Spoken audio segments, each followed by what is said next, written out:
Galus Active được sản xuất tại Cộng hòa Liên bang Đức từ nhiều năm nay. Chất lượng của Cộng hòa Liên bang Đức.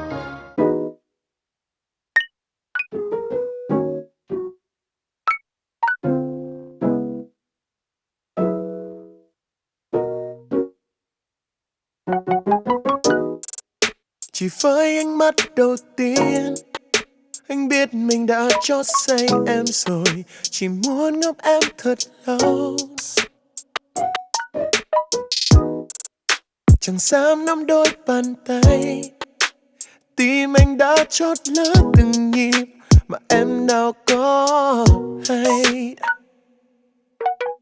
Con tim của anh bỗng dưng lại thổn thức từ lúc có em đến bên cạnh. Bình yên của anh là em, bình yên của em là ai? Oh baby, why can't you see? Cảm xúc của anh dường như còn vẹn nguyên vì đã yêu em bấy lâu nay. Bình yên của anh là em, bình yên của em là ai? Oh baby, why can't you see? Baby, đừng để anh cứ mãi nhìn em từ đằng sau. Muốn ôm em thật lâu, mỗi khi ta cạnh nhau anh sẽ không xa rời. Còn em đã quá chán vì phải gọi tên anh từ đằng sau. No, phải biết thế nào đây, mỗi phút giây dần trôi. Yêu hay không em mới thấy đâu. Nói cho em thế nào nhở, nói sao cho hiểu được đây. Con tim này như đang thắt chặt, chính nụ cười em đã buộc dây. Tình yêu mình như nụ hoa, chẳng biết bao giờ mới thấy nở. Một ngày còn được nhìn em thôi anh như cần có một máy thở. Cô đơn luôn trong tăm tối, chỉ vì nhọc nhằn đi tìm nắng. Đôi mắt em như tảng băng, trái tim anh giờ lại chìm đắm. Ngày chuyện trò em anh quên mất thời gian vẫn còn có mặt. Mình đi với nhau cả đêm sao, tâm tình này vẫn chưa ló dạ. Con tim của anh dường như lại thổn thức từ lúc có em đến bên cạnh. Bình yên của anh là em, bình yên của em là ai? Oh baby, why can't you see? Cảm xúc của anh dường như còn vẹn nguyên vì đã yêu em bấy lâu nay. Bình yên của anh là em, bình yên của em là ai? Oh baby, why can't you see? Baby, đừng để anh cứ mãi nhìn em từ đằng sau. Muốn ôm em thật lâu, mỗi khi ta cạnh nhau anh sẽ không xa rời. Còn em đã quá chán vì phải gọi tên anh từ đằng sau. No, phải biết thế nào đây, mỗi phút giây dần trôi. Yêu hay không em mới thấy đâu. Anh nằm trong căn phòng mà lòng vẫn đang bay. Ai cần thương và dòng trạng thái em đang phê. Em thì lúc này vẫn nhớ những phút giây mess cả hai không thể nào ngưng để chỗ cho good night. Anh biết em thích anh, nụ cười cả hai là tín hiệu. Nhưng điểm chung mình giống nhau, chẳng ai nói ra đôi điều. Và đây là bản tình ca không lời nên giai điệu chắc có thể phiêu. Không biết em có đang nghĩ giống anh khi lúc này có phải là yêu. Check it. Baby, đừng để anh cứ mãi nhìn em từ đằng sau. Muốn ôm em thật lâu, mỗi khi ta cạnh nhau anh sẽ không xa rời. Còn em đã quá chán vì phải gọi tên anh từ đằng sau. No, phải biết thế nào đây, mỗi phút giây dần trôi. Yêu hay không em mới thấy đâu này.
Chào mừng quý vị và các bạn đến với chương trình Tình Yêu Đam Mỹ.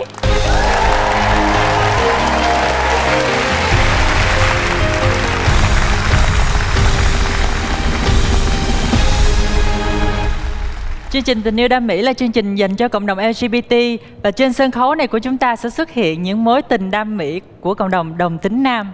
Xin mời chính chàng trai về vị trí ạ.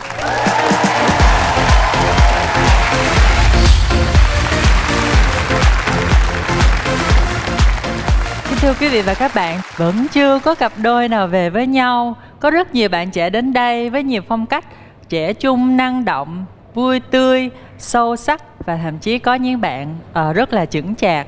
Nhưng mà Sa mong rằng trong tập ngày hôm nay chúng ta sẽ có một cặp đôi nào đó về với nhau nhé. Và bây giờ đây thì chúng ta sẽ đến với vlog của ngày hôm nay. Hôm nọ Vũ đi tập thể dục ngoài công viên thì có một nhóm thanh niên chạy ngang qua, ôi BD chỉ trỏ cười nói giận hết. Đi tập kiểu gì mà để người ta nói BD vậy? Bởi vì lộ quá. Thì sau này Vũ cảm thấy là những người đó mới là bất thường đó, là tâm sự với mấy cái bạn mà suy nghĩ còn hơi non nớt, chưa trải sự đời á, mấy bạn mà hay chọc ghẹo mấy bạn trong cộng đồng LGBT á, là mấy bạn về nhà đi rồi ráng làm lụng nha, nuôi cha nuôi mẹ đi ha, kiếm tiền mua nhà lầu xe hơi đi, rồi đi ra ngoài nói chuyện với người ta Chị chứ còn vẫn còn ăn bám gia đình mà đã có cái thái độ gọi là nhận xét với lại gọi là thiếu tế nhị về người khác như vậy á, thì hình như nó hơi báo động, chỉ vậy thôi. Khánh muốn nhắn gửi với mọi người trên xã hội luôn là kiểu như là nếu tình cờ có gặp một người đi ở ngoài đường á, mà gặp họ kiểu như là không kiểu như là họ bị gay hay là bị lét này nọ thì cũng phải thông cảm và chia sẻ cho họ và đừng cười chê và miệt thị họ. Tôi muốn gửi lại cho cộng đồng là chỉ vì mình gay không có nghĩa là mình khác. Mình vẫn có những cái cảm xúc bình thường như người ta, mình vẫn là một người rất là bình thường.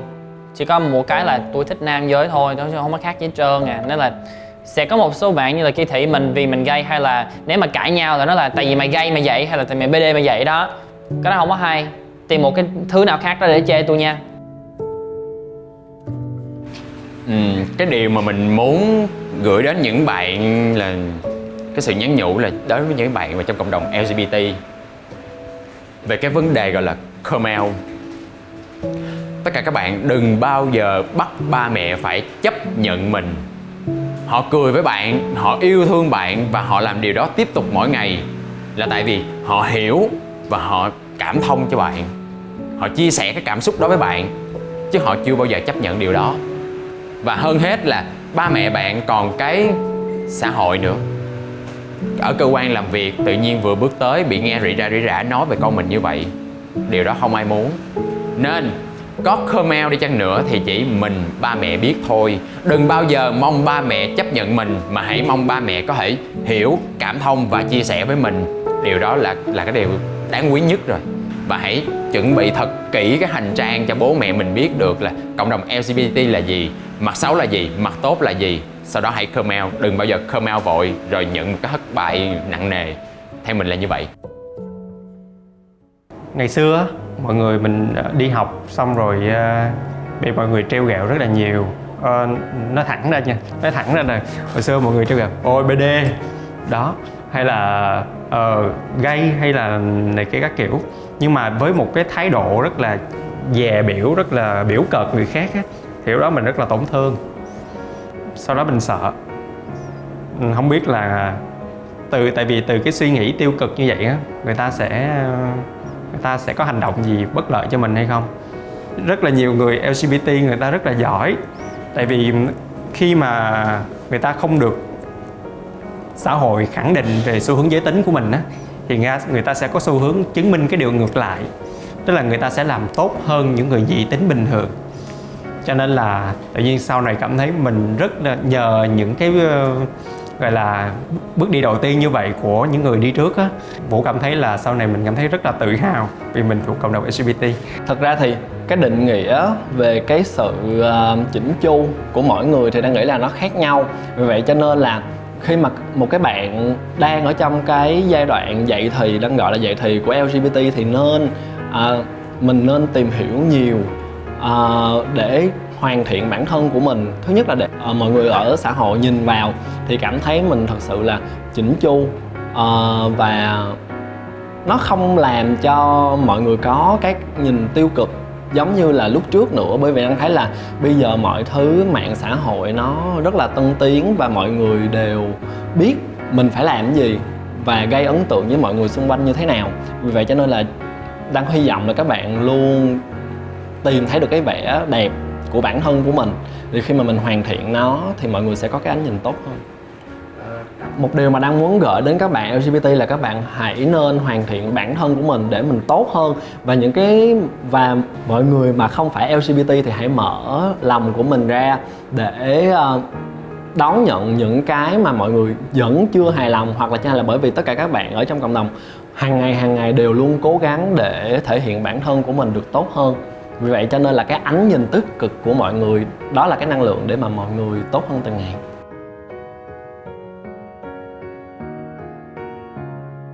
Mình có một cái chuyện này muốn kể cho bạn nghe là từ lúc còn nhỏ mình trong xóm của mình chơi với một nhóm bạn thì có đủ trai và gái, thì từ nhỏ thì mọi người đã có một cái suy nghĩ trong đầu là mình là gay. Thì có một bạn nữ trong cái nhóm đó thì bạn mới là tỏ tình mình. Thì lúc đó cái tình cảm của lúc nhỏ mà khoảng 7-8 tuổi thì nó rất là hồn nhiên, thì mình nghĩ là bạn đó thích mình thì ok mình cũng thích lại. Cái xong rồi khoảng 2 tuần sau thì một nhóm bạn chơi vậy thì mình có nghe mọi người nói là bạn đó tên Phương, bạn đó là tao cố tình quen thằng Mario để cho nó trở lại thành con trai thôi. Thì mình nghe mình rất là buồn, tại vì thực sự lúc đó mình chưa hiểu về cái gay là như thế nào, lúc đó mình cũng còn nhỏ. Thì bạn đó mới nói với nhóm bạn là nó lớn lên BD thì chắc không có làm được chuyện gì đâu. Thì bây giờ mình muốn nhắn nhủ với một người bạn tên Phương từ nhỏ, thì bạn hãy nhìn tôi đi. Chắc chắn thì bây giờ bạn sẽ nhìn tôi là tôi manly, thì chắc chắn không ai manly bằng rồi. Wow. Bye Phương. Ok. Thì bây giờ cuộc sống của tôi rất là tốt, và sự thành công trong công việc của tôi đó là câu trả lời của mình dành cho bạn, là thực sự mình có sống tốt và làm được ra trò gì trong cuộc sống này hay không? Ôi rồi. Không biết có ai, chắc nghĩ cái này sẽ nhiều bạn gặp, đó là hồi nhỏ khi mà mình lớn lên và mình đi học thì gần như 90% là mình phải đối diện với cái việc là sẽ bị mọi người nhìn một cách rất là kỳ thị, xa lánh. Tại vì một phần là Jackie vừa là con lai, là vốn cái ngoại hình của mình nó đã không giống người ta rồi, mà thêm cái xu hướng mà tình cảm rồi thể hiện bản thân của mình nó cũng không giống ta luôn. Cho nên là từ nhỏ tới lớn mình phải trải qua rất là nhiều những cái việc là bị xa cách, rồi bị bắt nạt, và thậm chí là nó khiến cho cái đời sống của Jackie thời điểm mà đi học á, làm học sinh nó rất là khó. Đối diện với rất nhiều những cái sự phân biệt đối xử. Đôi khi mình chẳng làm gì cả, nhưng mà chỉ vì họ biết mình là thuộc cộng đồng LGBT thôi, nhưng mà nó khiến cho mình bị dụt đi rất là nhiều những cơ hội, cũng như là nó khiến cho mình gặp trắc trở nhiều hơn trong công việc. Ví dụ như là một người nghệ sĩ thì Jackie thấy là mọi người vẫn luôn khẳng định là nam phải là nam, nữ phải là nữ. Còn những bạn mà thiên về LGBT thì các bạn sẽ phải tự chọn cho mình một cái hình tượng hay một vai diễn nào đó. Thì Jackie cảm thấy nó là một cái gì đó đã khiến cho cái con đường làm nghề của mình nó gặp rất là nhiều những cái khó khăn. Nhưng mà Jackie nghĩ như vậy nè, là một người nghệ sĩ thì thật sự là khi mình là lúc đó mình tỏa sáng nhất. Và khi mình thể hiện được hết cái tôi nghệ sĩ của mình ra thì lúc đó mình mới stand out, và mình mới trở thành một trong những cái thể đặc biệt để cho họ thấy là rõ ràng mình có thể cũng là những cái gì đó rất tuyệt vời, và thậm chí có thể còn tuyệt vời hơn những gì mà họ đã biết về mình. Những cái người mà gây cho mình những cảm xúc tiêu cực, hoặc là những cái người động viên mình á, thì mình chỉ có một lời duy nhất, đó chính là cảm ơn tất cả mọi người. Tại vì chính mọi người đã làm nên con người của mình của ngày hôm nay, một con người tự tin và không biết khuất phục. Mình thường không nghe lời bàn tán gì hết, tại vì chính xác là mình không bao giờ mình quan tâm tới những lời bàn tán như là thị phi, mình không bao giờ quan tâm tới. Với lại cũng chưa bao giờ cảm thấy là phiền lòng hay là bức xúc về điều đó, cho nên cũng không có gì để phản phào. Mình muốn dành một cái lời nói để gửi đến mẹ cho mình mà từ lâu rồi mình không muốn nói, là mẹ ơi, đây là cái con người thật của con, và con mong mẹ hãy chấp nhận cái con người thật của con. Mặc dù con không thể nào mà con vẽ cho mẹ một cái bức tranh có những đàn con cháu hoặc là những cái diễn cảnh hạnh phúc, nhưng con chắc chắn rằng con sẽ vẽ cho mẹ được một bức tranh thậm chí là còn đẹp hơn cái điều đó nữa, bằng sự thành công của con và bằng tất cả tình yêu thương của con. Con hy vọng là mẹ sẽ chấp nhận con.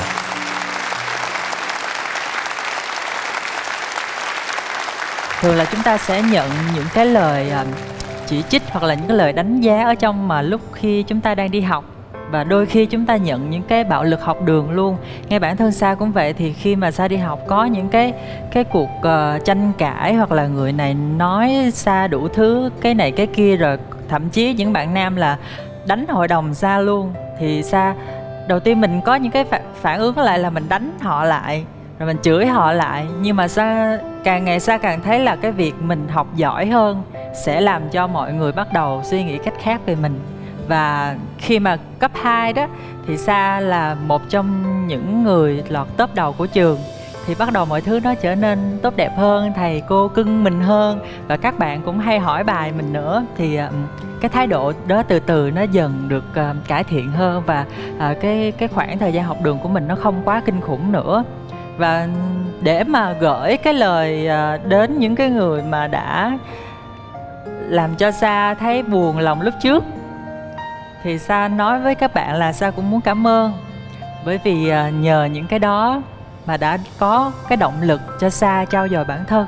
Và ngày hôm nay Sa không muốn nói gì về những cái danh hiệu, những cái thành công của mình, mà Sa cảm ơn vì chính nhờ những cái lời đó đã xuất hiện một Hoài Sa rất là xinh đẹp ngày hôm nay, rất là yêu đời, luôn luôn là cảm thấy hạnh phúc. Love you.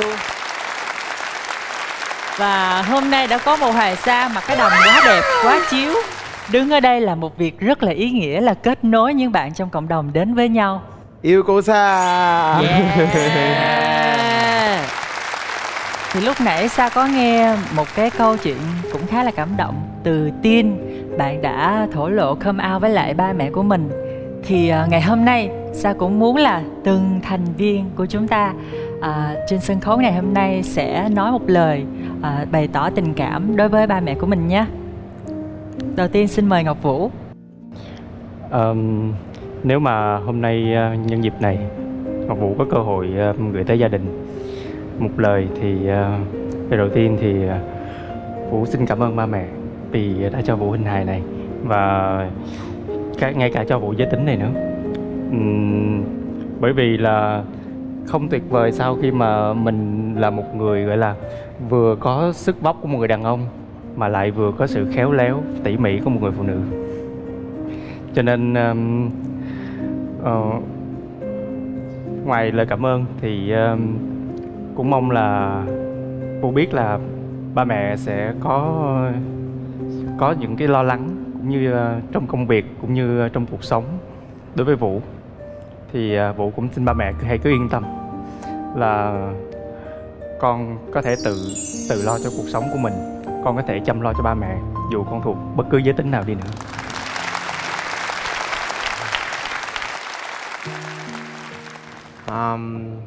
Thật sự ra là Quý vẫn chưa một lần chính thức nói chuyện trực tiếp với gia đình của mình về vấn đề come out.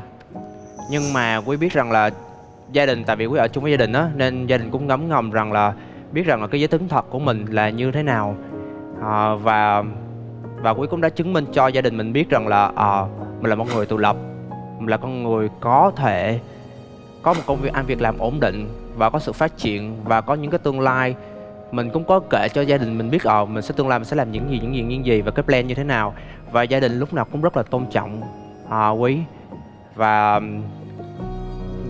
thay đây thì Quý sẽ xin một lời cảm ơn tới với gia đình, rằng là mặc dù gia đình Quý vẫn không có một lời nào gọi là phản đối cái sự im lặng của gia đình, cũng Quý tự cảm nhận rằng là thay thế cho cái lời đồng tình với Quý về cái giới tính của mình. Sa cũng muốn nói với các bạn là chúng ta chỉ có hai giới tính thôi, đó là nam và nữ. Và khi các bạn nói về ba mẹ để chấp nhận mình đó, thì không phải là chấp nhận giới tính, bởi vì các bạn là cộng đồng đồng tính nam, thì các bạn mong muốn ba mẹ của mình là chấp nhận con người thật, hoặc là xu hướng về tình cảm của mình nha. Ủa tới em phải không? Jackie. Ok. Thật sự là cái câu chuyện để mà gọi là nói với, chia sẻ với mẹ, với gia đình thì em nghĩ là đối với em thì nó không còn mới nữa. Nhưng mà nhân dịp ngày hôm nay thì em chỉ muốn chia sẻ là tới giờ này em vẫn rất là nể phục là mẹ em đã một mình mà có thể gọi là nuôi em khôn lớn. Tại vì mẹ đã là một người phụ nữ chọn việc là sống đơn thân từ khi bố em mất cách đây khoảng gần 10 năm. Và việc mà mẹ chấp nhận em là một cái mà em hồi xưa em nghĩ là mẹ sẽ rất là ích kỷ, tại vì mẹ không thương em như mẹ nói.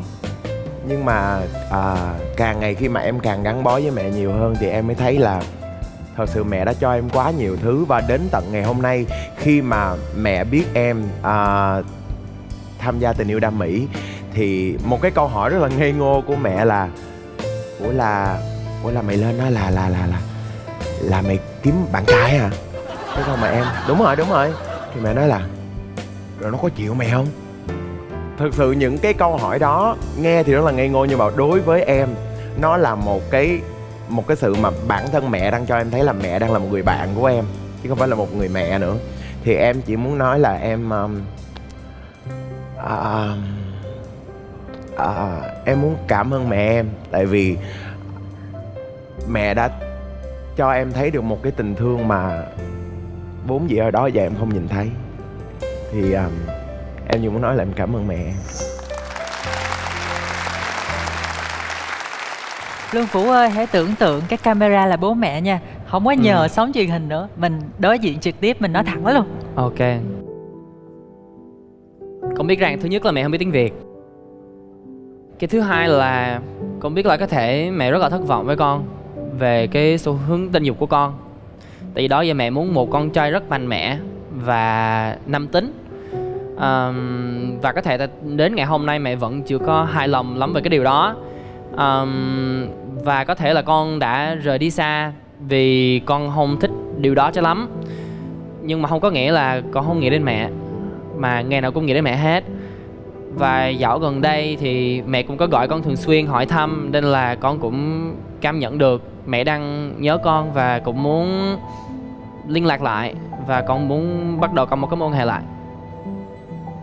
Và muốn cho mẹ biết là con vẫn rất là mạnh mẽ và rất là nam tính, và mỗi thứ mà mẹ muốn vẫn có ở đây, mặc dù là thích con trai. Và con rất là thương mẹ.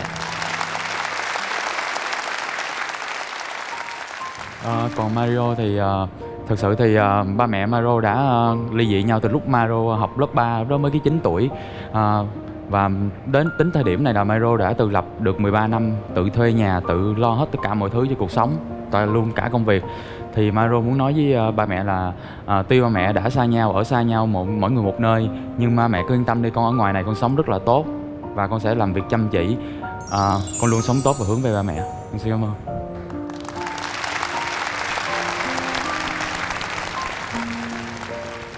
Tin ơi, tới em kìa.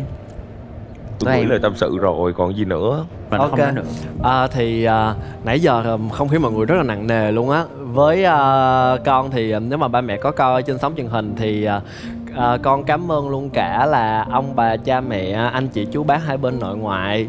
Bởi vì là từ đó tới giờ, từ lúc con sinh ra tới giờ luôn xem con như là một người bình thường. Con người thật của con như thế nào thì mọi người vẫn lúc nào cũng luôn là tự hào về con. Rất là hãnh diện khi mà có con là một thành viên trong gia đình.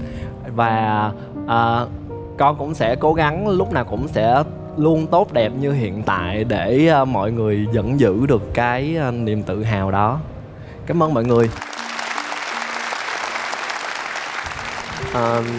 Chào mẹ, thông qua chương trình này con muốn gửi lời đến mẹ là con cảm ơn mẹ rất nhiều vì đã sinh con ra một hình hài như vậy, và cảm ơn mẹ rất là nhiều vì bỏ ngoài tai những lời nói của mọi người về con của mình và chấp nhận một đứa con không giống như bao nhiêu người khác, và là lúc nào cũng khoe với mọi người là con mình như này như nọ, luôn sống tốt.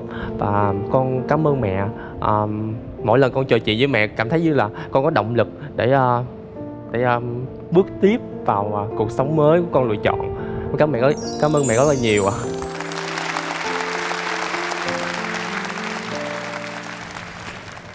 Còn riêng em thì em sẽ được gửi lời cảm ơn đến người bà huyền thoại của cuộc đời em. Đó chính là bà ngoại, là người đã đi come out với lại mọi người giùm em luôn.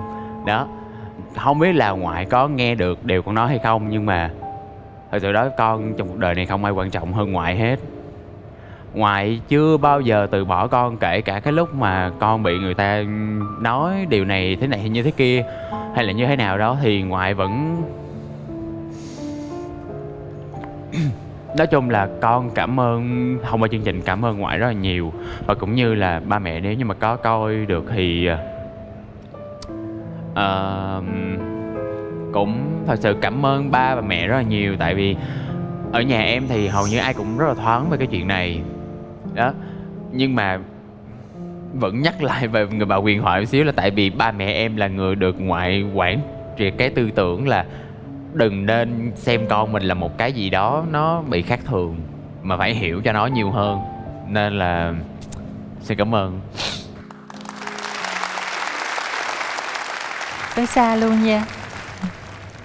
Ba mẹ ơi, con thực sự rất là cảm ơn ba mẹ. Bởi vì ba mẹ biết không, là ba mẹ là chỉ là những người nông dân bình thường thôi. Ba mẹ là rất là ít thời gian chăm sóc con. Thường ba mẹ gửi con đi cho cô dì chú bác để nuôi giùm.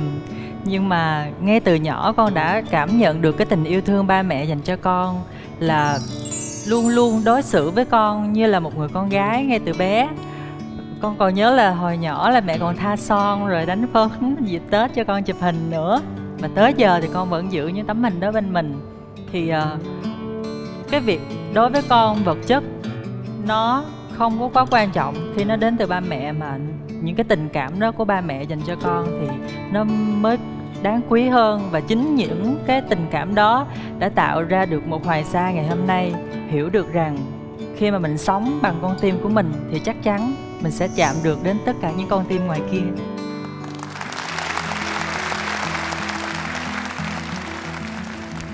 Và cũng xin được cảm ơn các bạn đã chia sẻ những lời tâm sự của mình đến với ba mẹ.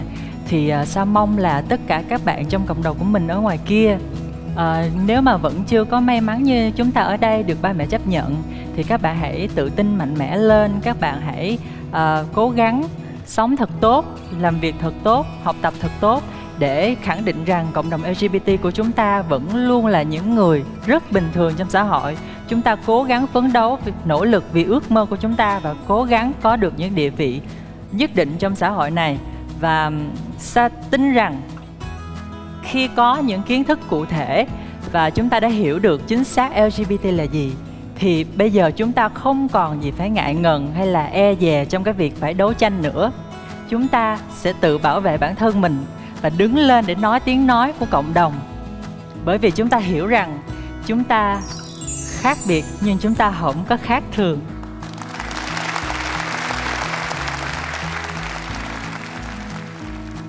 Và sau đây, Sa xin phép được giới thiệu bạn khách mời đặc biệt ngày hôm nay. Xin mời.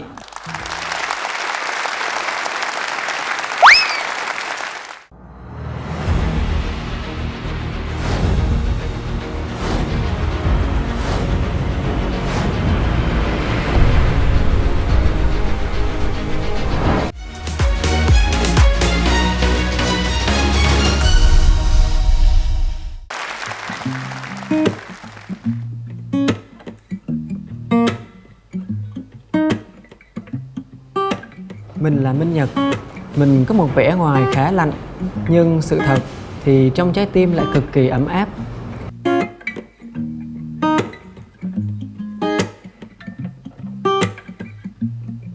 Những ai chưa quen biết thì sẽ có chút khó chịu khi gặp mình, nhưng khi đã thân rồi thì sẽ thích mình vì chắc chắn được cười mãi thôi. Trong tình yêu, chỉ hy vọng rằng nửa còn lại của mình sẽ là một người đầy chung thủy, vì mình cam đoan rằng mình cũng là một người cực kỳ chung thủy với người yêu. Hứa luôn đó. Người ta nói nếu có niềm tin Nếu có tin tưởng và nếu có kiên nhẫn thì một ngày nào đó chân ái của mình sẽ xuất hiện. Nhưng ngày qua ngày, tháng qua tháng, mình vẫn cứ ở mãi ở đây, còn người ấy thì ở nơi nào? Có lẽ mình đã sai và không nên ở yên một chỗ mà chờ đợi nữa. Mình nghĩ nếu muốn có được thành công thì nỗi khao khát thành công sẽ phải lớn hơn nỗi sợ thất bại. Và muốn dắt được tay bạn ấy ra về thì mình cũng chẳng sợ thất bại mà phải chủ động đi tìm mà thôi. Vì mình biết mình phải đi tìm người ấy của mình ở đâu rồi.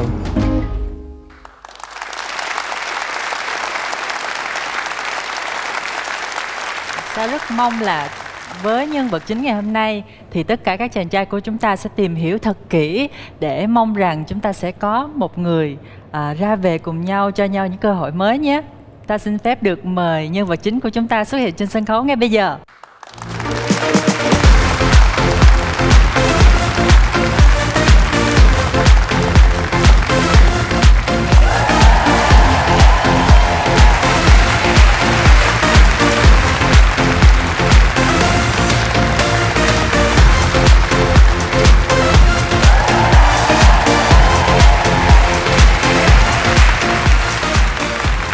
Chào em. Dạ chào chị.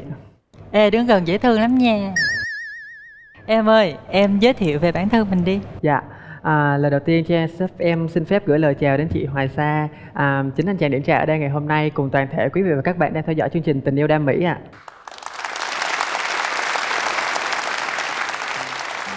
Hơi run. Hình như bạn nào tới đây cũng run hết trơn á. Tại đứng kế xa. Hả? Tại đứng kế xa mới run á. Chứ giờ 9 người lên chảnh một cái là em hết run liền. Nè, nắm tay đi về hết. Một câu hỏi như thường lệ nha, là em có muốn chàng trai nào lên đây làm cho em đỡ run hơn không? Dạ, cái đó mình để ở cái phần mà em sẽ lựa chọn đi ha chị ha. Bé ngại. Dạ. Bé nó ngại. Đứng kế chị là được rồi. Em ơi, hình như cái áo của em là cùng màu với áo anh đó. Bây giờ anh thắt một cái khuy hiệu lên áo em là giống y chang luôn á. Đi thắt cho bé đi. Thì đi lên gắn lên. Đi thắt đi. Nó dính lên luôn đi. Nó dính vô cái áo luôn, tháo ra không có được. Nhưng mà thôi để lên nắm tay em cái đi ha. Đi lên ủng hộ tinh thần bé. Không nhận ha, không hổ danh là Nam Vương. Nói nghe nè mọi người, tóc cũng hơi xứng đôi nè. Tóc nâu nâu. Trời ơi mọi người ơi, nhìn y chang như nhau. Đứng rừng rất là dễ thương, mà cái đặc biệt cái còn thơm nữa. Rất thơm, không phải thơm bình thường nha. Thơm là gu của ai? Em có kiến Tin. Tại sao Nam Vương lên nó ôm á thì mọi người lại kêu là đó đúng là một thần thái của Nam Vương, còn em lên em an ủi em ôm thì mọi người kêu em là một cái máy hút bụi hả mọi người? Đó là giá trị của những giải băng danh hiệu đó anh. Còn anh nghĩ là do nghiệp có tin. Do nghiệp à? Không, mà thật sự đứng gần bé rất là dễ thương. Nào thơm lắm Tin ơi, thật sự không rồi lên phải lên thổi thêm cái nữa mới được. Trời ơi, rất thơm. Thơm thì em cũng chẳng lẽ giờ hỏi hiệu giờ nước hoa chứ. Các anh tôi không còn đúng không Tin? Gì giờ đúng này. rồi, thơm rất là thơm. Thơm anh có thơm không em? No! Thơm. Thơm. Mọi người ơi, người ta biết ngại nha mọi người. Ok, đỡ hồi hộp chưa? Dạ rồi ạ. Bây giờ thì em hãy cho chị biết là lý do em đến đây ngày hôm nay là ai vậy? Dạ.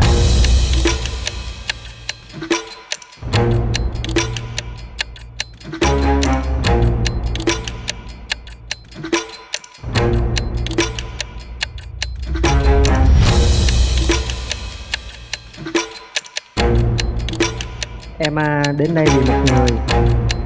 Người đó làm cho em qua 3 tháng qua, 4 tháng qua là em cảm thấy em đứng ngồi không yên. Em đứng ngồi không yên luôn. Số gì đây? Số gì ai quên đây? Ai vậy ta? Ai mà làm cho em đứng ngồi không yên vậy em? Cơ ra là con mấy gì ra? Muốn chị kêu lô tô không? Kêu luôn cô. Trời ơi, quên. Vô sao ơi. Nếu chứ cách xe hơi cao, mấy đứa trẻ không nổi đâu. Ok, Sa đã thấy được lý do bạn đến đây ngày hôm nay. Dạ. Em ơi, em có muốn chia sẻ chút xíu cảm xúc không? Cảm xúc hiện tại của em bây giờ là Rất là vui khi em được đứng trước đây, mà cũng một giây lát nữa thôi là em cũng được bày tỏ tấm lòng của mình với một người mà em rất là thích. Anh có cảm giác em là người Vũng Tàu đúng không? Dạ đúng rồi. Em rất có duyên với những bạn Vũng Tàu nha, cho nên em chỉ cần nghe tiếng cái là em biết là đến từ đâu liền. Những các bạn làm em đau khổ mấy năm trước hả Tin? Thôi là Tin mời bạn này lên. Ok. Để cho em bớt hồi hộp thì mình sẽ đến với phần từ khóa. Ok, bây giờ chúng ta sẽ đến với những từ khóa mà bạn mang đến chương trình nhé.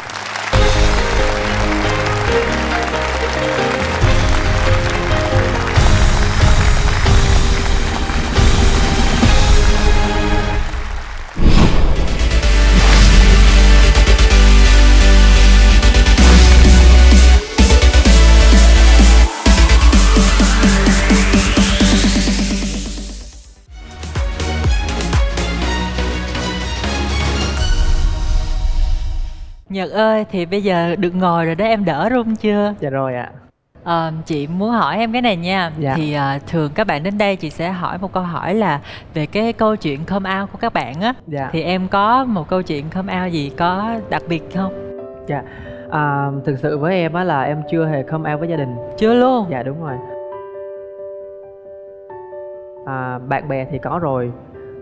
Nhưng mà với em gái của em và em trai của em thì em come out rồi. Còn ba mẹ với lại những ông bà thì chưa. Nhưng mà em có một vài mối tình mà đã dẫn về nhà rồi thì em nghĩ chắc là gia đình cũng đã biết rồi mà không nói thôi. Yeah. Thường là vậy ha.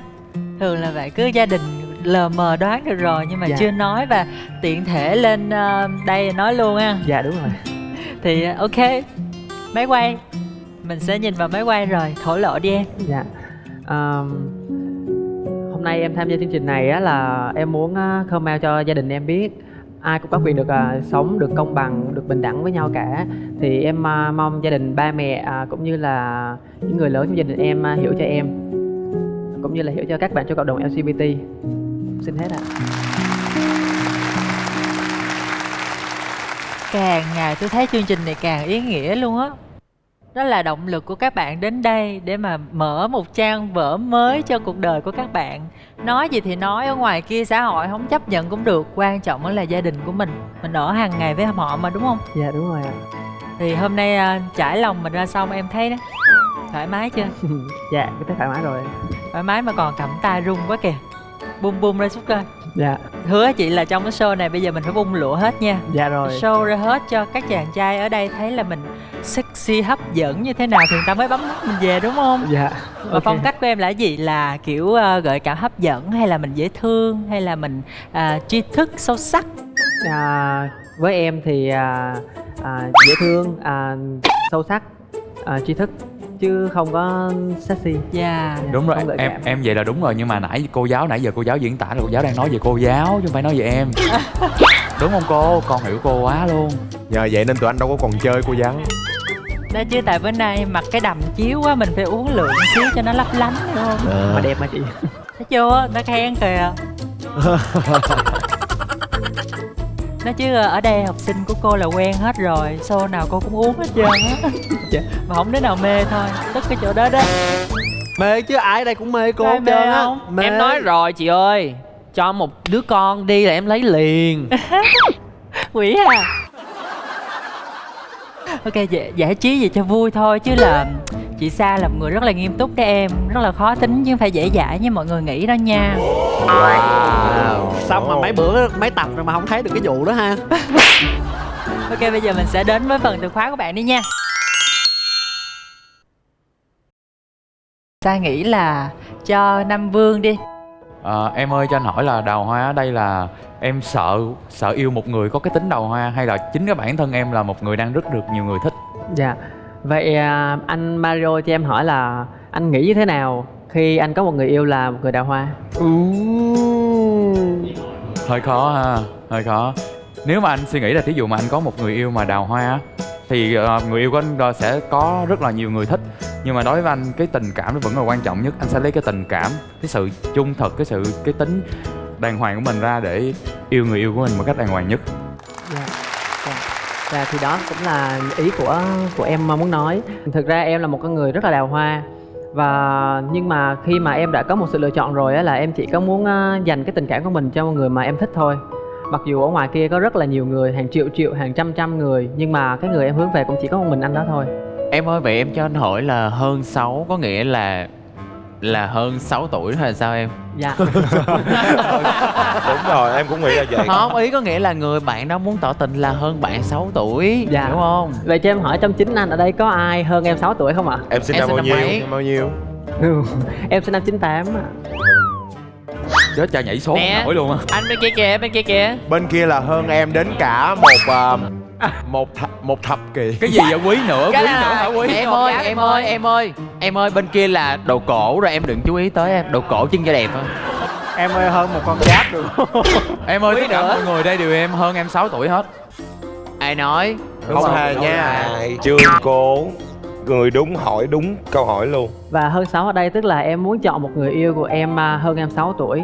Ở cái lứa tuổi đó thì với em cảm thấy là nó không có quá lớn cũng không có quá nhỏ. Một người có đủ chín chắn trong vấn đề tình cảm, cũng như là có một lập trường của một người trưởng thành trong cuộc sống, biết đối nhân xử thế. Đó là một cái người mà em muốn hướng về tình yêu, nhưng mà không phải lúc nào cũng được. Thì cách đây 3-4 năm thì em có bắt đầu một mối quan hệ với lại người yêu em 3 năm. Thì người đó cũng hơn em 6 tuổi. Nhưng mà càng ngày càng không hợp nhau nên cũng chia tay. Và cái người yêu tiếp theo của em cũng chỉ hơn em có 1 tuổi thôi. Cũng không nhất thiết là lúc nào cũng phải là hơn em 6 tuổi, nhưng mà em thích cái người yêu em là hơn em 6 tuổi. Em, Dạ. em chỉ muốn hỏi em một cái nào mà nó năng lượng tuổi trẻ hơn coi, mình bớt sâu sắc chút coi. Chanh xả cái xá. Có chanh xả đó. Chanh Dạ. xả. Là sao, là trà tắc chanh xả rồi đó hả? Dạ không, Hay gì? chanh xả là về cái tính cách của em, về À. cái vẻ bề ngoài của em. Là rất là fancy. Fancy. Dạ, em khi em bước ra đường á, quần áo của em, nước hoa cũng như điện thoại, giày dép em phải chỉnh chu, và rất là gọi là thanh lịch, lịch sự. Nhưng mà thực tế ra trong túi em còn có 2-3 ngàn à. Vẻ ngoài thôi. Dạ đúng rồi, mặc dù tiền còn không có trong người nhưng mà bước ra đường là em phải là một người chỉnh chu. Người ta nhìn vào người ta nói là thằng này nó rất là chanh xả. Và những cái mà khi mà em đi chơi với bạn bè hay là với anh em của em á, thì cái ID đầu tiên của em đặt ra là đó là The Coffee House, Highlands. Những cái quán lề đường, những quán ven đường á, những quán cóc á, thì em sẽ tìm tới nó khi em một mình, em cô đơn, để em ngắm đường phố, ngắm xe cộ qua lại. Ủa nhưng mà cho anh hỏi Không, sau khi mà nghe cái điều này thì lại nghĩ là thật ra là ok, đúng là nghe có vẻ chanh xả và nghe rất là khó để có thể tiếp cận, chấp nhận được. Nhưng mà cái này em nghĩ chắc có lý do riêng, có lý do nên mới như vậy chứ không phải tự dưng. Bởi vậy mới hỏi nè. Mình hiểu nhau không cần phải nói. Vô anh ơi. Nói Để em chung hỏi là cho, để em hỏi cho. mời anh. Ok. Cho anh hỏi á, là nắng mưa sớm tối đó có phải là cái tính tình của em hay không? Dạ đúng rồi, nắng mưa sớm tối là tính tình của em. Ở đây có anh nào mà có cái tính giống như kiểu như là vừa mới cười lúc đó, mà lúc sau mà có nghe một cái chuyện gì làm mình khó chịu, mình buồn, ngay lập tức quên luôn cái chuyện vui đó không?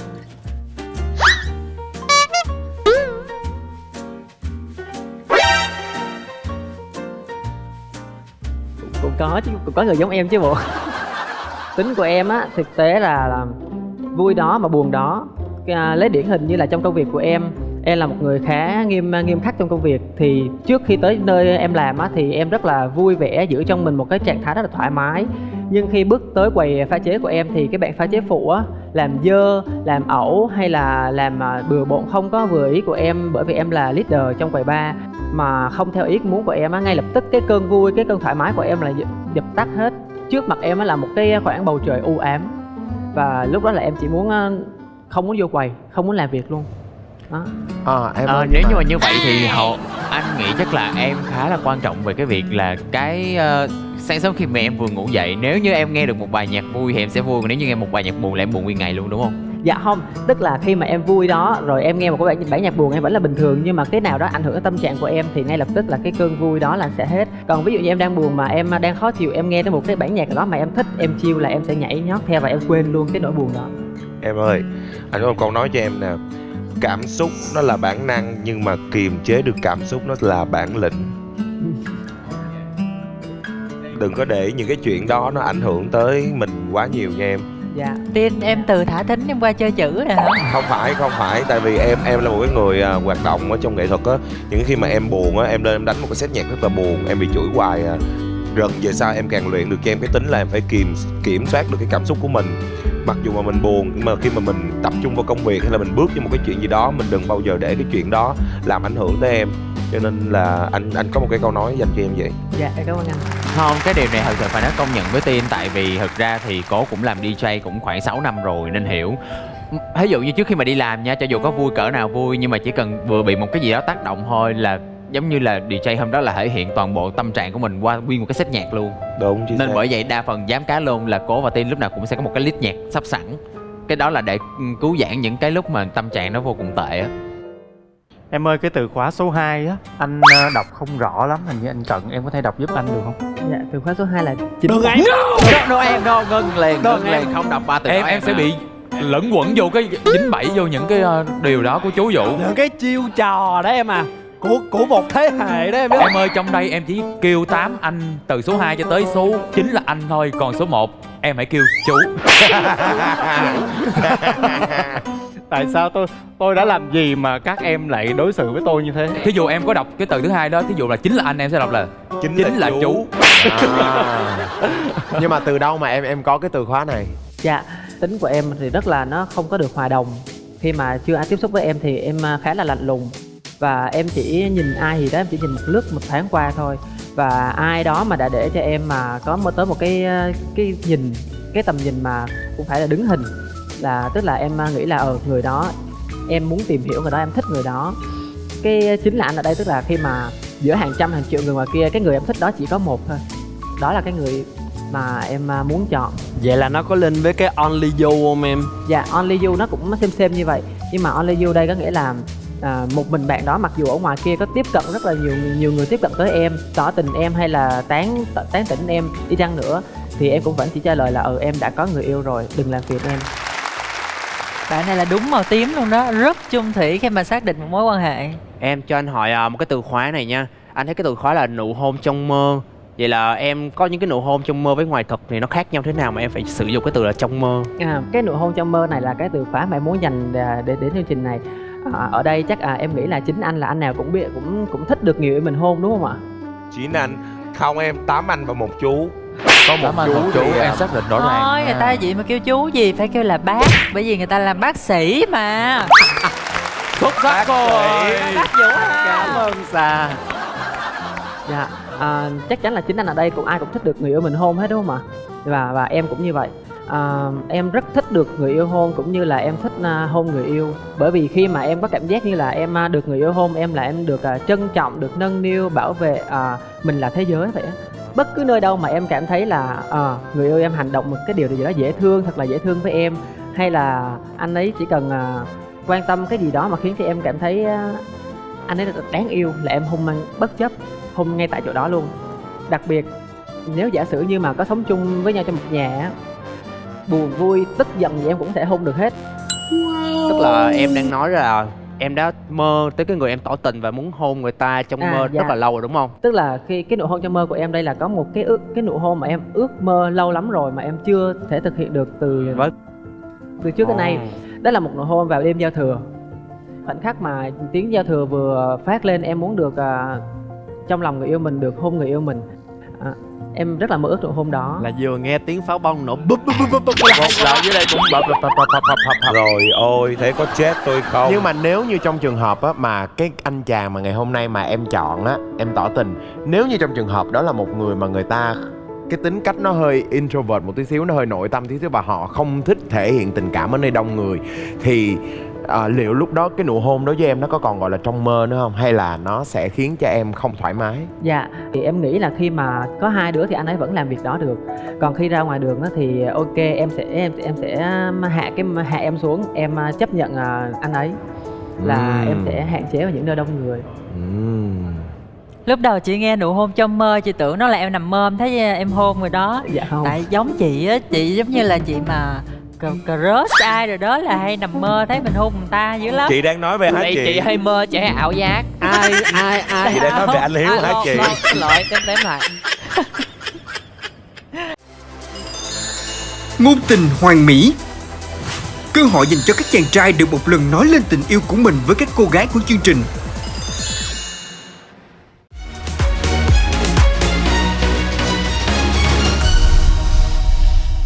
Em ơi cho anh hỏi cái. Dạ. Cái từ gia đình á, đối với em là sao? Là sau này em định lập gia đình với người yêu hay là sao? Dạ, thì gia đình đây em là nó có hai khía cạnh. Khía cạnh thứ nhất là gia đình đại gia đình lớn của em. Thì gia đình là cái mà hai từ mà em mơ ước từ nhỏ tới bây giờ. Không được may mắn như bao gia đình khác. Thì năm em lên 8 tuổi á, ba em bỏ nhà đi. Em sống với mẹ và bà nội của em cũng như là hai đứa em của em. Nhưng cách đây cũng 8 năm mẹ em cũng bỏ em đi luôn. Thì gia đình em bắt đầu ly tán dần dần. Và những cái bữa cơm gia đình, những cái tiếng cười không còn nữa. Thì em rất là mơ ước có một cái cụm từ gia đình lớn của em nó hoàn chỉnh. Rồi bà nội em thì nuôi em từ nhỏ tới năm em 16 tuổi là em bắt đầu ra đời tự lập. Là em nuôi ngược lại nội em. Hiện giờ em chỉ có sống với em gái em và bà nội em thôi.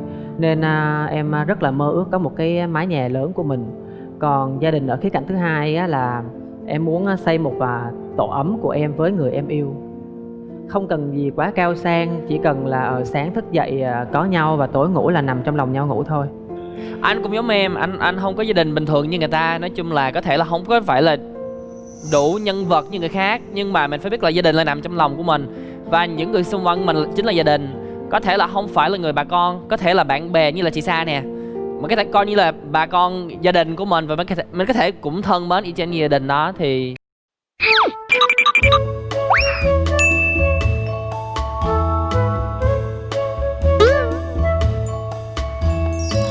không, hay là cô cà phê này cũng được.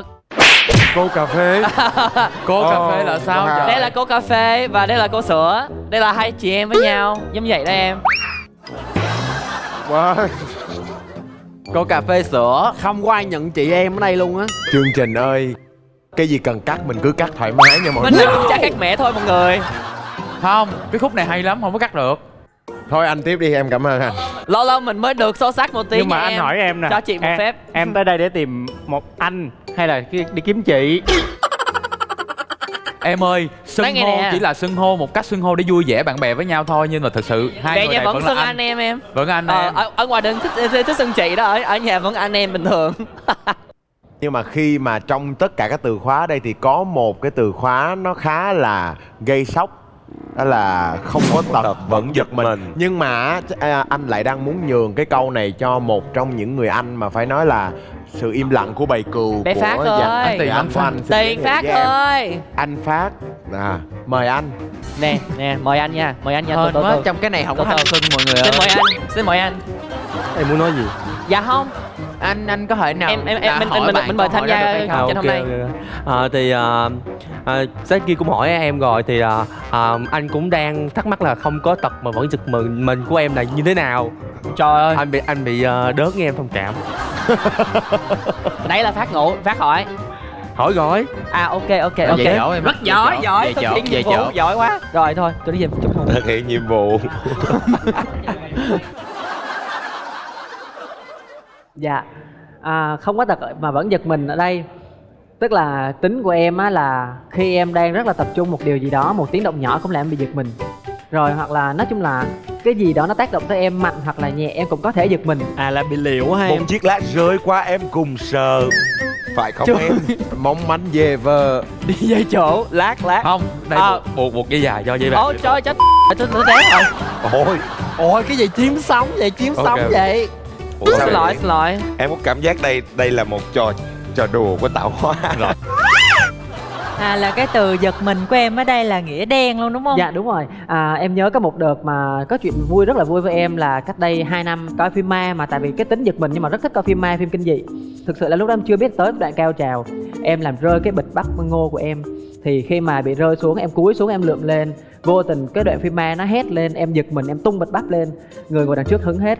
Và bạn bè của người đó ngồi cười, cũng như bạn đó cũng cười, bạn đó không tức em cũng xin lỗi trong cái nụ cười. Em bị bối rối, em cười, bạn ấy cũng cười kiểu như là xin lỗi cho qua vậy thôi. Nhưng mà thực tế là nếu như bạn có xem chương trình này cho mình xin lỗi một lần nữa nhé. Dễ thương quá à. Không, nếu chị nghĩ mà em hay như vậy thì nó cũng là cái tật rồi đó. Đúng rồi, đó là cái tật Thường rồi đó. xuyên vậy là nó làm cái tật rồi đó. Ủa em ơi, hỏi ngoài lời xíu nha. Em là người Vũng Tàu, em đang ở trên đây đi học hay là đang em từ dưới em chạy lên đây vậy? Dạ thực tế là em từ dưới đó lên đây. Xong rồi em lại về hả? Dạ đúng rồi ạ. Em có biết là anh hay xuống Vũng Tàu không? Dạ em ở Vũng Tàu nhưng mà em ở thành phố Bà Rịa, cách Vũng Tàu 24 cây nè. À, Thực là em vẫn ở xa anh đó anh. Em ơi Đi cho gần anh hỏi mà gì xa. cái từ khóa nắng mưa sớm tối là sao em? Dạ nắng mưa nắng. Để ta giải thích rồi anh Mario ơi. Mario Là đang hết check rồi out. á. Bây giờ Mario check Hết in lại rồi rồi. á. Em là chính thức tước cái băng rôn của anh. Sao Nam Vương không có chạy duyên dáng này, thanh lịch này kia ha? Em biết tại sao không? Tự bé quá dễ thương đi, bây giờ trong đầu nó đang nhảy số không có nhớ được cái từ khóa đã hỏi chưa hay không. Vậy là hỏi, anh đang nghĩ còn gì biết anh? chưa? Em sẵn sàng trả lời lại mà. Thì còn cái hết rồi. Gia đình rồi cô. Hết Rồi cô giáo Ôi, vô cô luôn. sao vậy cô? Mời cô giáo. Tước chân miệng. ủa xong rồi hả? Xong rồi. Rồi. Xong rồi Chống cô. bánh vậy ta? Quá nhanh. Bé nó rất là gãy gọn đúng không? Trả lời câu nào ra câu đó, vô ý chính đàng hoàng, bắn một cái là ngay trọng tâm. Dạ. Nhưng mà em thấy trong các anh em của em thì hiện tại Tin đang đi ngoài lề và cũng như Tin đang đi lách những đường hẻm. Tiên đang rất muốn tới Vũng Tàu nha mọi người. Không phải đâu, tại vì á là Không phải gì Nhưng- trơn á, đó là cái nư của người ta. không phải cái nư. Không phải cái nư, nhưng mà em chỉ cần nghe tiếng thôi là em biết bạn đó ở Vũng Tàu liền. Tại vì những bạn ở Vũng Tàu nó thường nằm trong trái tim em rất là Thường nhiều. làm em đau khổ. Những cái mối tình đau khổ nó thường thuộc Thôi bớt về lý do đi, ở đây ai cũng biết cái nư của ông hết đâu mà. Em nghe cho kỹ nha em.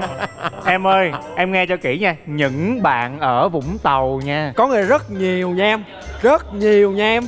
Mà đó mới là Vũng Tàu thôi. Anh có rất là nhiều bạn với Vũng Tàu nha, từ bạn thân, bạn chơi tới mấy đứa em, tới mấy người anh. Chơi cái gì?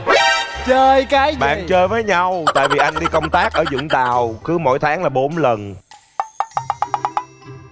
Em ơi, Anh rất hay xuống Vũng Tàu. quen rất là nhiều người Vũng Tàu. Loại. Đúng không em? Tại vì mình có từ khóa only you cho nên là một Vũng Tàu chỉ nên có một cái cài cắm thôi đúng không Thôi em? bây giờ mình có muốn biết loại hay không thì mình đến vòng tiếp theo đi. Sau khi mà đã tìm hiểu được hết rồi thì cảm xúc cũng đang dâng trào lắm đúng không? Dạ. Bây giờ mình chơi đi. Dạ. Em muốn chơi với ai ở đây thì mình sẽ chọn trong phần trò chơi tiếp theo nhé. Dạ.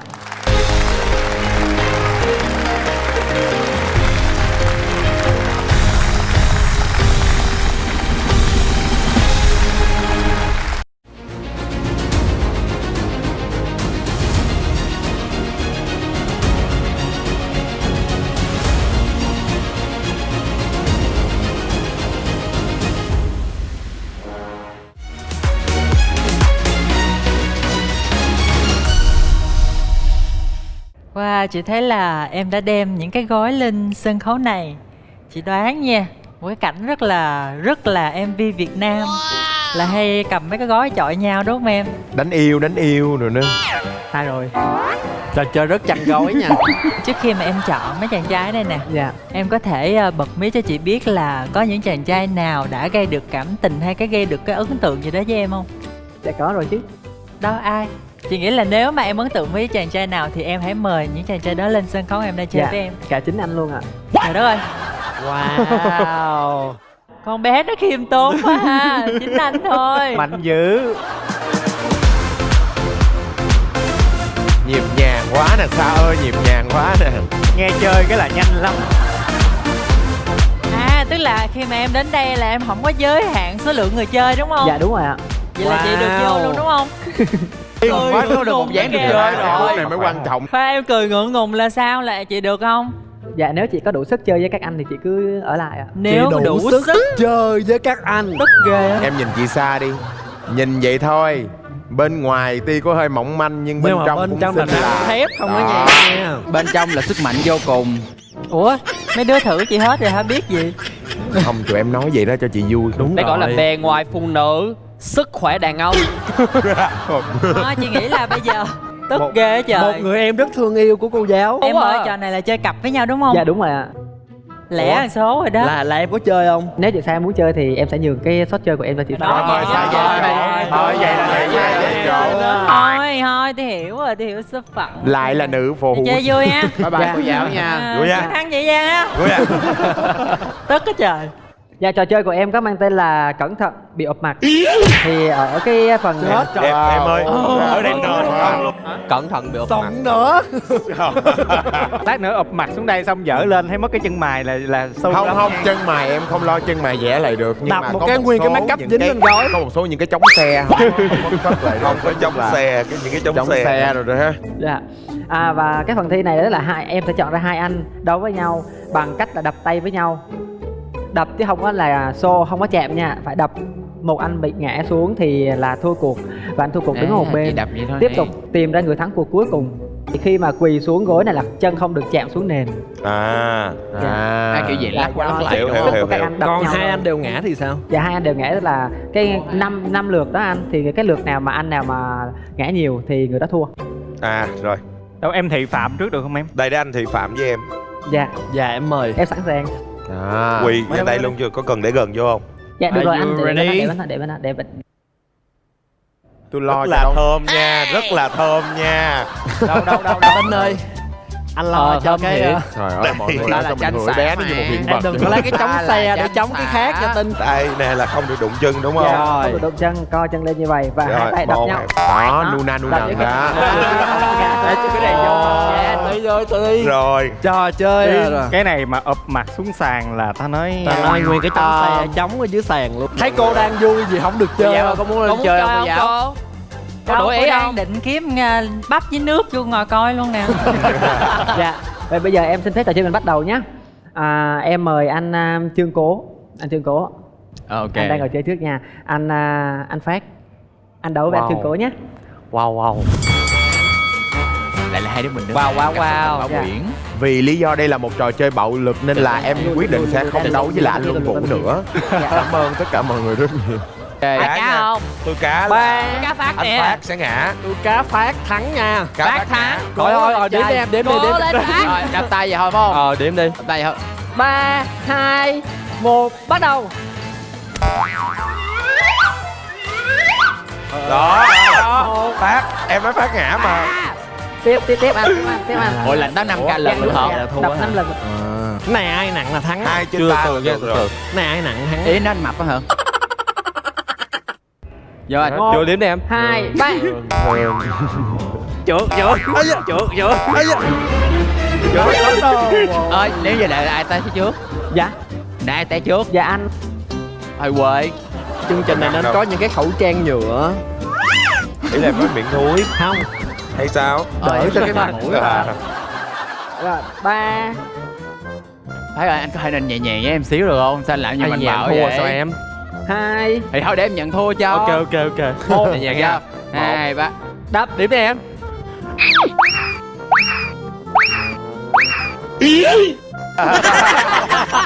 Anh lợi dụng anh bóp ngực em. như vậy có được tính hay không? Như vậy được tính. Ok, được. Chưa đập tay. Chưa đập tay là chưa tính. Lại Phát nha. à, tại sao anh lại... Anh sao vậy? Phát không kiềm chế được. Dạ, 3, 2, 1, bắt đầu. Dạ. Phát ơi. Đâu có để mà. Bây giờ phải đập vô Đập tay tay đó. á, dạ đúng rồi. Trời ơi. Bắp vú Anh hoài. ơi, tại sao vậy? 2 lần Vậy là anh Phát thua rồi đó. Dành thua đó. Dạ thôi cho mẹ Phát thua đi. Bắp vú hoài. Gì thì gì, em đừng có xếp anh chung với Mario Thầm Tâm nha. Sao vậy anh? Trưởng một cái. Như vậy thì anh không được. Em đâu có gì mà bự lắm Anh lăn xuống dưới sân khấu luôn nhưng không phải là té. Thua. Dạ. Rồi tới cặp tiếp theo. Dạ. Tiếp theo là anh Quý và anh Tin. Thấy chưa? Đó. Ủa, hay Sao tôi vậy? có cảm giác là một hồi nữa tôi sẽ đấu với Luân Vũ ta. Mày phải làm giống như bên người Nhật của em. Rồi thịnh tâm đi. Konnichiwa. Chân đang chạm đất chị Anh Quý. Quý. Anh Quý. Khoai từ từ. Chân không Gì được bung chạm nịt. đất nha. 3, 2, 1, bắt đầu. Su. Ôi ôi, đẩy người Nó không có ta. chữa Anh luôn đẩy á. cho cái gối Ý nó là về. không có chữa. Chơi rất là xấu luôn nha. Cái gối nó trơn. Dạ. Bây giờ mới hiểu cảm giác của Phát là như thế nào á mọi người. Nó trơn gan trước mà. Trò chơi này làm lộ bản Nó năng dễ ra ngã nhiều lắm. quá. Hai trận nữa đó. 3, 2, 1, bắt đầu. Chỉ trơn. Rồi sao? Rồi qua. Rồi, còn một 3 cái rồi. Đủ Một 3 cái nữa, còn một cái nữa. 2 cái. Một lượt nữa. 3 lần nữa. Huề rồi. Chết rồi. Ý I wanna win this game. từ từ. Dạ Được. 3 Có rồi rồi. Cố lại. Lại đi Gói này rất là kỳ luôn á.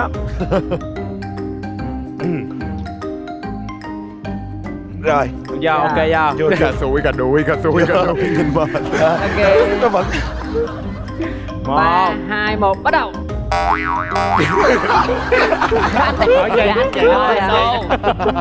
Rất là đàn ông. Nhìn cái tư thế rất là đàn ông. Tin rất là đàn ông. Trời ơi.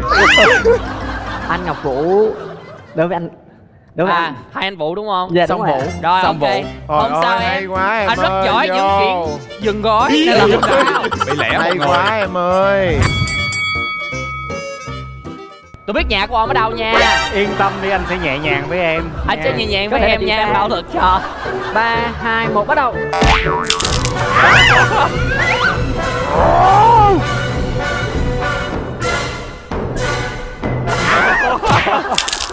Yeah. Trời ơi. Hay quá. Không trả lại tôi đâu. Công nhận. Gây mê hồi sức liền.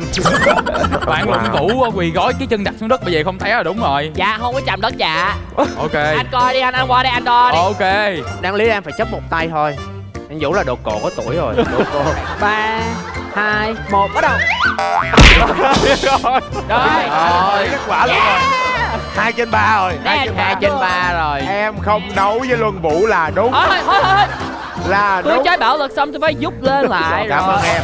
Tốt ghê. Em mời anh Ngọc Vũ qua đây ạ. Anh lãng xương luôn rồi em. Thua ở đây. Dạ anh đang đấu với anh Mario. Rồi cao nè, đều cá nè, Mario thắng nha. Vô. Từ từ nha. Chào nhau cái đi nè. Nè, cho mấy tụi chết mình nè, chết mình nè. 2, 3. Mario, sao vậy? Đang học Mario, sao vậy? tưởng dưới trước rồi. Bà phải thắng cho tôi. Mario. 1, 2, 3. 2, 3. Rồi hai chị em cho còn Mạnh mẽ lên. Hai bà này nhẹ quá. Hai người cứng vậy. Đang chơi xấu quốc kia mà. Xin lỗi. Thôi chơi với mọi người, hai chị em chỉ còn chẹp. Hình như cái trò chơi này nó làm chúng ta lòi nhiều thứ ra quá nha mọi người. 1, 2, 3. Vậy đúng nhẹ nhàng luôn. Quá dễ dàng luôn. Anh Không bao giờ rớt được, thấy chưa? Sức nặng rất quan trọng. Thua về đội bên đây. Thua về đội bên đây. Dạ. Anh thắng Anh rồi ơi, về kia Mario mời à. anh rẽ trái. Jackie, anh có muốn đấu với em không? Ok vô luôn em. Wow. Anh không biết nè. Để dành cho Chucky đó. Nhẹ tay thôi nha Vô Jackie. em ơi. Em Dạ. nó còn nhỏ. Thấy chưa? Em Dạ. Chào nhau cái. Hai bạn. Rồi. Em ơi, em. Chân chạm đất rồi Jackie à. Gia đình Đều. mọi người em. Một đều đi ha. Không, Thế anh mới thua. Đây hả? Ở đây chống chân. Chống Thôi chân gì rồi. đi. Nói nghe nè, anh em với nhau mà sao kỳ vậy? Không, em làm mọi người Mình công bằng thôi. Ok, vô. Dạ. Nãy giờ là mình làm cái mình lấy hơi thôi mọi người ha. Hai cái sau cũng y chang vậy. Cái mình lên rồi vì làm Ok. Vô em. 1, 2, 3. Cái chân. Nó chống chân 2 lần luôn đó mọi người. Biết kết quả luôn rồi. Thất vọng. Qua đây Jackie. Không, thật sự những lúc này mình cảm giác là chân dài không biết có phải là lợi thế không? Sai, những trường hợp này cân nặng mới là lợi thế. Không Sai rớt nữa. dáng nào. Em Chân phát cái hiện dài ra cái đâu bí em. quyết của trò này rồi. Cái bí quyết của trò này á là mình phải đẩy liên tục.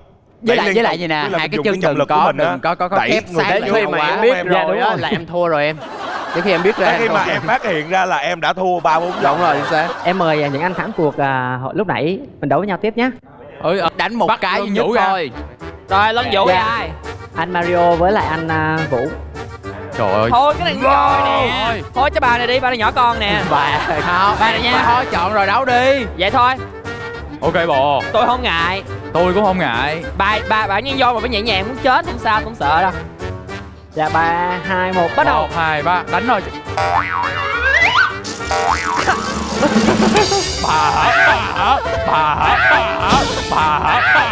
Đàn ông rất đàn ông. Anh Long Vũ thua rồi à. Con quỷ. Con quỷ. Anh Cố ơi. Mạnh lên Cố. cho tôi, mạnh lên cho tôi. Anh Cố. Mày vừa đánh ta lòng khỏi đó. Bây giờ mày mạnh lên cho tôi đi. Cố lên, cố lên. Mày đâm nó nhiều liên tục gì đó mà. Đâm liên tục đi. Đâm liên tục, đừng ngừng. Mario giống mấy con cuối. Đâm vô. Cái gói này bao trượt luôn á. Rồi ok, cái tục quý.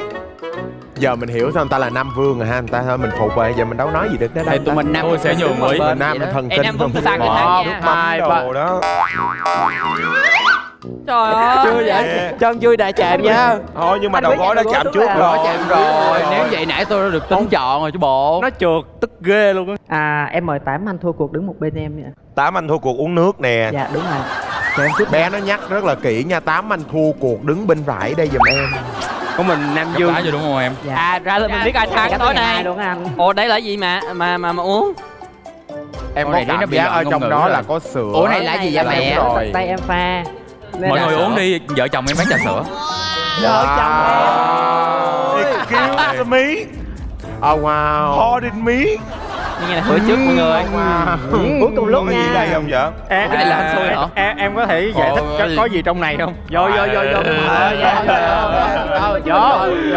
Mọi người cũng uống ly đó, tôi uống ly này, đẹp là ly này đẹp. Mọi người ơi, cuộc đời chưa bao giờ uống một ly trà sữa nào sợ, rất là sợ mập. Nhưng mà vì em anh uống. Rồi ok, uống Uống sao? ly nè. Vô cái 10 Anh nha. uống lên nôn ra hết liền bây giờ. Em Chúc sắp sức nôn. khỏe. Chúc sức khỏe rồi Chúc kìa. sức khỏe Vô nha. rồi kìa. Mà Chúc sức khỏe với biên tập chương trình luôn nha. Giờ này nó ngon gì đâu. Cái gì vậy? Cái gì vậy? Giờ này nó ngon gì đâu. Ủa cho hỏi nè, cái trà sữa đó là trà sữa bình thường luôn hả? Trà sữa Sao ơi, uống không em? Cô giáo ơi. Chết rồi. Ngon lắm. Tôi Ngon. chết rồi. Ngon lắm cô giáo à. Ngon Mình lắm thử em một ơi. miếng đi cô giáo. Thử đi em. Được không? Rất ngon. Rất ngon. Bé nó pha tận tay nha cô giáo. Rất ngon. Chúc mừng cô giáo. cái ly này chua. Nghe nè, Mà xin hôm đá quá. tôi uống trà tôi bị say trà lắm em không uống đâu nha. Cái này mặn hơn cái nước mà mình Tin uống. ơi Mình Tin, uống, cái nước đó có được không Tin ơi? Đừng tránh vỏ dưa gặp vỏ dừa nha Tin ơi. Trời ơi, nó mặn luôn. Cái này mình có bắt buộc phải uống hết không em? Dạ tùy anh thôi. Giờ không cần phải uống hết mọi người Ai, ơi. tùy anh thôi. Tùy anh thôi. Tùy anh thôi. Tùy anh thôi. Trời ơi cảm thấy cao máu quá má ơi. Cao máu quá. Tin ơi. Em biết mà. Đây. Bé nó lấy một ít nước biển Vũng Tàu để nó pha trà sữa cho Em mọi à, người đúng đó là mọi trà người. sữa đến từ miền biển nha em. Tôi có cảm giác là ngày hôm nay tôi về tôi sẽ rụng hết lông. Nè nói nghe nè. Quá mặn. Thôi, xong rồi, chơi xong rồi giải tán đi. Uống hoài vậy kìa. Về chỗ đi. Nước lọc. Đổi kìa, Chị Phan đổi uống kìa, chưa? hai độ Mặn kìa. điên luôn á. Chị xong rồi đó em. Mặn điên luôn. Ủa sao mày uống hết vậy? Có mình em uống hết vậy? Được làm từ nước biển. Để bà cho bà sao cho bà chết. Có một mình anh thương em thôi. Ok em. Nó mặn quá. Sáng Em giờ. cảm thấy rất là không công bằng khi mà tất cả mọi người không uống hết, em lại uống hết. Tại vì Tại em vì nói- không phải tại anh hơi nhanh. Tại vì em nghe không kỹ cái lời bé nói. Là sao bé nói gì? Anh muốn uống sao tùy anh thôi. Uống sao tùy. Đúng rồi, tùy anh thôi. Có nghĩa là ngu rồi phải không? Sau cái trò chơi vừa rồi thì chúng ta đã hiểu tại sao có 5 vương và 8 năm vườn ha. Thì bí quyết của Nam Vương đó là chị nghĩ là mình lấy nhu mình thắng cương chứ không được lấy sorry mấy em. Thì sau khi chơi xong đó thì cảm giác của mọi người như thế nào? Mặn. Em cảm thấy là cái đường huyết áp trong em nó rất là ổn định luôn á. Ly trà sữa rất ngon luôn em. Mùi nào cái mùi đó rất là ok luôn, rất ngon. Cảm ơn anh. Sau khi mà trò chuyện xong rồi, mình cũng chơi với nhau xong rồi rất là vui. Thì chị thấy là hai vợ chồng hai người thì cũng bán trà sữa rất là thành công ha. Ai uống cũng hết rồi. Thì em ơi, em có suy nghĩ lại không? Hay là vẫn là lựa chọn từ đầu của em?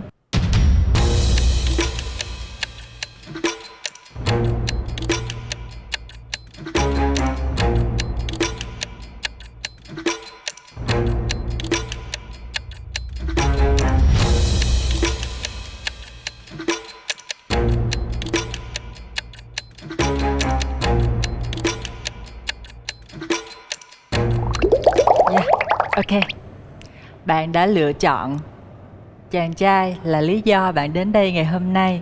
Và bây giờ sẽ là thời gian dành cho các chàng trai ở đây. Chúng ta sẽ có một cơ hội để chúng ta bày tỏ tình cảm với bạn Nhật nếu chúng ta cảm thấy rung động với bạn nhé. Xin mời 9 chiếc ghế quay lại.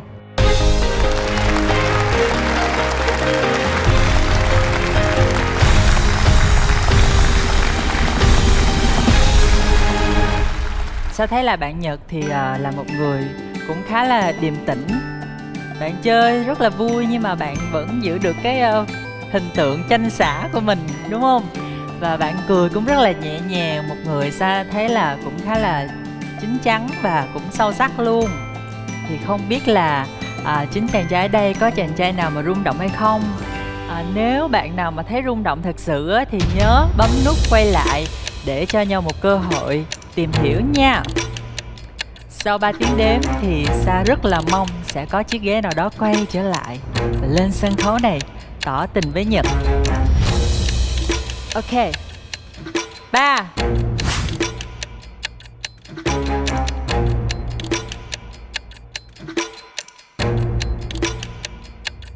2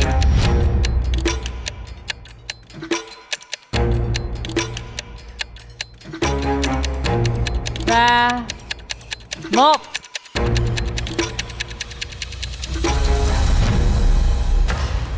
Wow! Ngôn tình hoàn mỹ. Cơ hội dành cho các chàng trai được một lần nói lên tình yêu của mình với các cô gái của chương trình.